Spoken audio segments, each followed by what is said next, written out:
some final reports about the Mets opening day roster has come out, and there's a little bit of a conflict in the outfield with two particular players that have had a crazy offseason story here with the Mets. So we're going to get discussing on what this roster change is and what we are expecting from these two players going forward.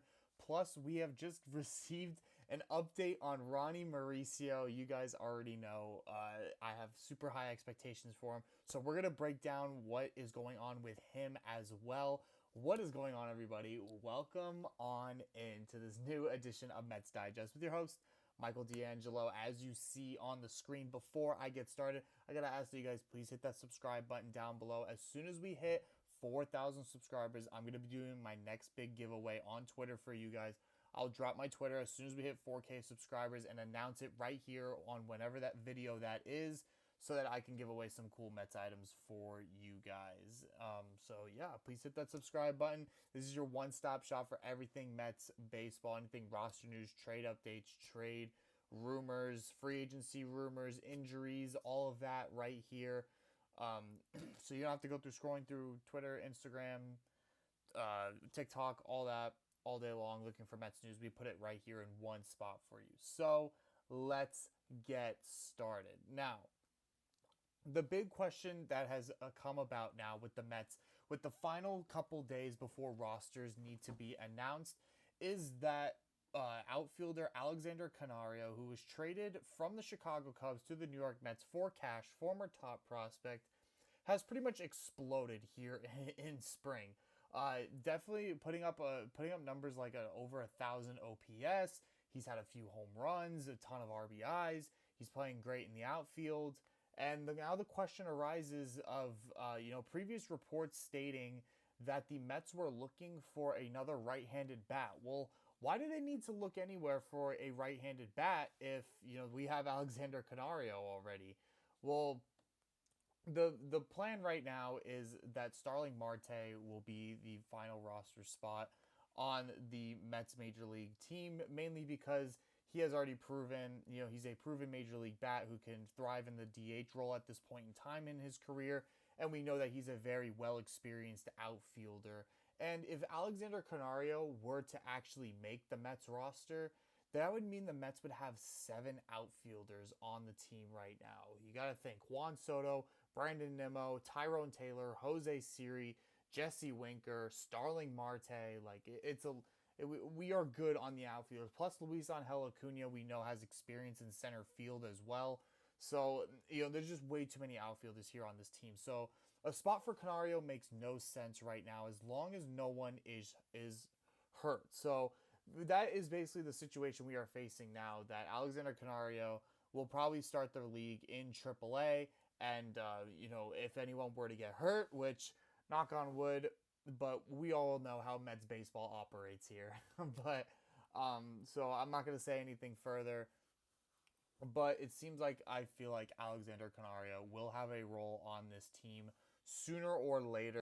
At this point, the Mets need that extra roster spot for Luisangel Acuna. And as much as he's not been really showing too much at the plate here in spring, even though he did have a good hitting game yesterday, right now it seems like he's just not fully there yet offensively. But the Mets love his defensive versatility. The fact that he can play second, short, third, and center field makes him pretty much a done deal to make the opening day roster for the New York Mets. And it seems like right now that him and Brett Baty are going to be platooning together at second base, which is big news that Brett Baty is really ready to play second base. We know he has been on fire at the plate so far here in spring. He is also at an over 1,000 OPS here during spring, with a few home runs as well. So we already have we are going to have big expectations, for Brett Baty coming into the season now, especially since he doesn't have to play every day.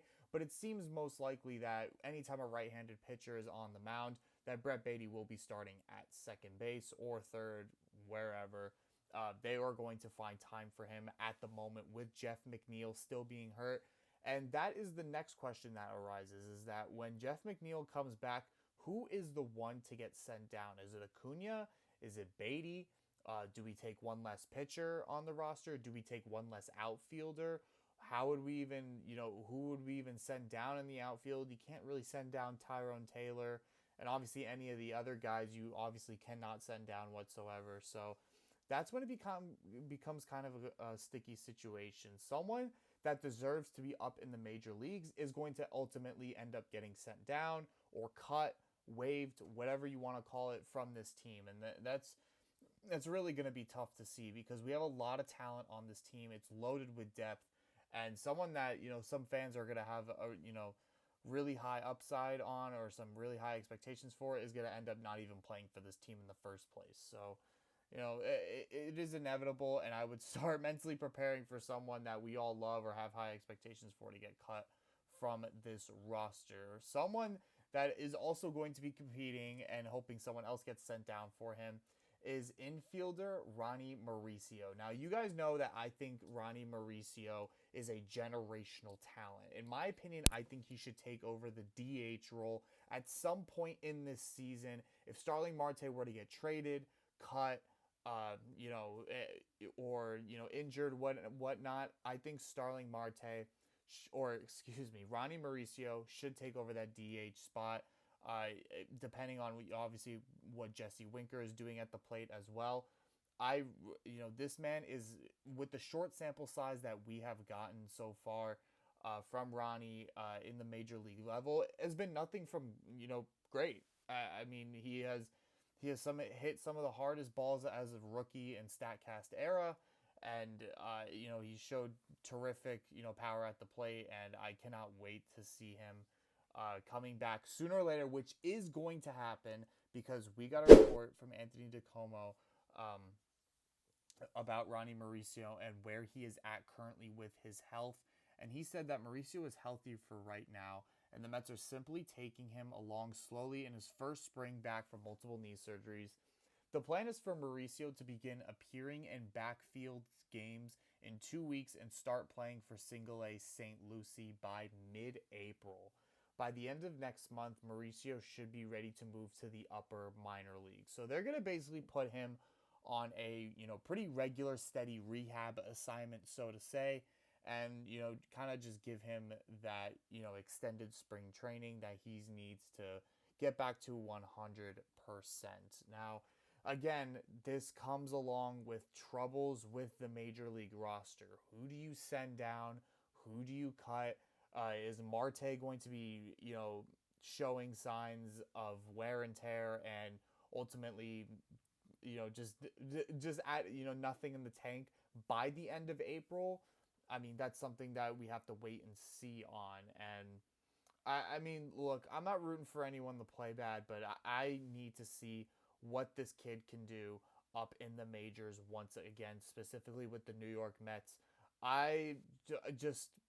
Every time I saw a mock trade with him in it, I would just cringe at it because I know that this is someone that we cannot let go of because of the type of power and, just absolute talent with the bat in his hands. We can't let that go whatsoever. And combining him with the likes of what Brett Beatty can do and what Francisco Alvarez can do when he comes back, I mean, the youth is endless, and we're gonna need them because these vets aren't going to be able to stay here the entire time if we're gonna want to be competitive. Guys are gonna have to let go at some point in time. We know Pete Alonso hasn't been signed long term. Jeff McNeil really only has 2 years left of his extension. It's not a guarantee that we'll be able to pay Mark Vientos. Obviously, we've had talks with Francisco Alvarez and his father and his agent about a possible extension. So things are all over the place right now. And it would just be nice to have that depth and hold on to that young talent while it's very uncertain what the future is looking like. But that is all I have for you guys here today on Mets Digest. Make sure you guys hit that subscribe button down below so I can do my giveaway for you guys. Guys, we are at 3.94K. I know we can get to 4K. I would like to do it before opening day so that I can have a nice opening day giveaway for you guys and make it a nice big thing, a nice holiday for all of us. And look out for the next video. I will see you guys in the next one. Have a great night, everyone.